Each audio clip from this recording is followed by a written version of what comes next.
तो कांग्रेस का साथ छोड़ने वाले ज्योतिरादित्य सिंधिया बीजेपी में शामिल हो गए। होली के दिन सिंधिया ने कांग्रेस से इस्तीफा दिया था। इसके साथ उन्होंने 22 अपने समर्थन में विधायकों के होने का दावा भी किया। इसी के साथ मध्य प्रदेश में कमलनाथ सरकार पर संकट बढ़ गया।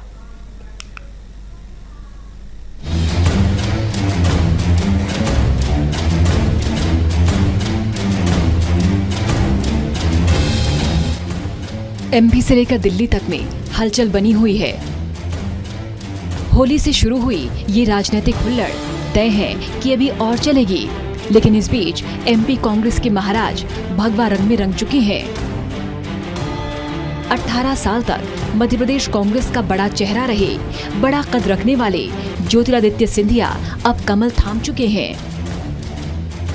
जेपी नड्डा की मौजूदगी में ज्योतिरादित्य सिंधिया बीजेपी में शामिल हो गए। तो तब मैंने निर्णय लिया कि आज अगर भारत माता और भारत को हमें प्रगति और विकास के रास्ते पे चलाना होगा,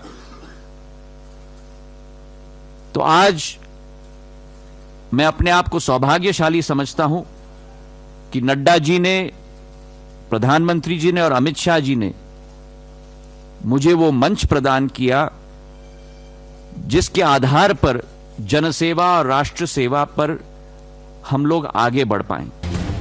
बीजेपी में शामिल होने के बाद सिंधिया ने कहा कि वो प्रधानमंत्री, गृह मंत्री का शुक्रिया अदा करते हैं। उन्होंने अपने परिवार में स्थान दिया।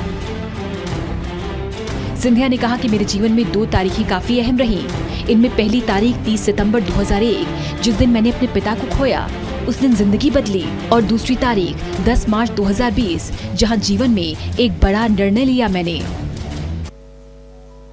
मैं धन्यवाद अर्पित करना चाहूंगा सर्वप्रथम आदरणीय नड्डा साहब को, हमारे प्रधानमंत्री नरेंद्र मोदी जी को, हमारे गृह मंत्री अमित शाह जी को, कि उन्होंने मुझे अपने परिवार में आमंत्रित किया, एक स्थान दिया। मेरे जीवन में 2 तारीखें बहुत महत्वपूर्ण रही हैं। व्यक्ति के जीवन में कई बार ऐसे मोड़ आते हैं जो व्यक्ति के जीवन को बदल के रख लेते हैं, और मेरे जीवन में वो 2 दिवस, पहला दिवस 30 सितंबर 2001, जिस दिन मैंने अपने पूज्य पिताजी को खोया।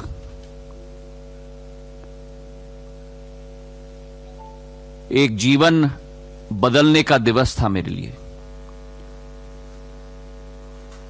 और उसी के साथ दूसरी तारीख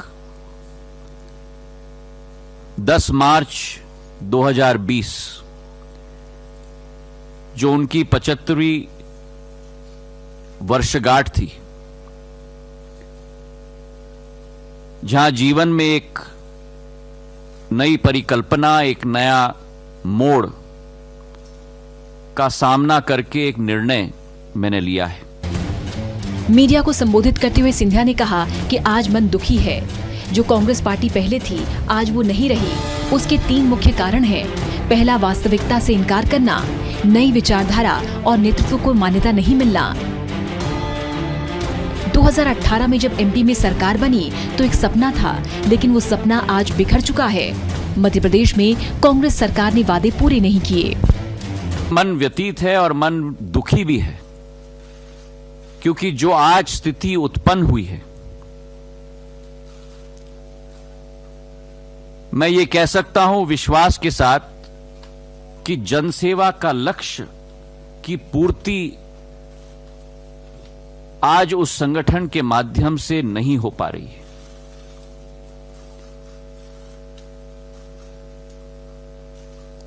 और इसके अतिरिक्त